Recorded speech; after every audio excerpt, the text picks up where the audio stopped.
Hello అండి. ఇప్పుడే నేను మా హస్బెండ్ ఆఫీస్ నుంచి వచ్చాము. ఇద్దరం సేమ్ ఆఫీసు. సో, కలిసే వస్తామన్నమాట.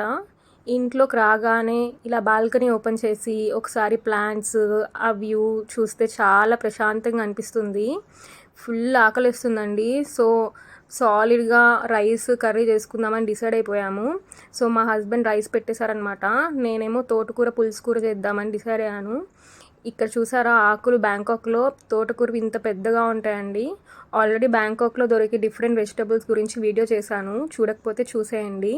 ఇవన్నీ వేసేసి ఒక 3 విజిల్స్‌కి బాయిల్ చేసుకొని, దాన్ని మెత్తగా స్మాష్ చేసుకొని పోపు పెట్టేసుకుంటే కూర రెడీ అయిపోతుంది. చాలా ఫాస్ట్‌గా అయిపోతుంది. దీని కాంబినేషన్ ఆమ్లెట్ ఉంటే ఇంకా బాగుంటుందండి. మేము కూడా ఆమ్లెట్ వేసుకున్నామన్నమాట. సో, అన్నీ రెడీ చేసుకొని పెట్టేసుకొని టీవీలో అమృతం పెట్టుకొని చూస్తూ తింటాము.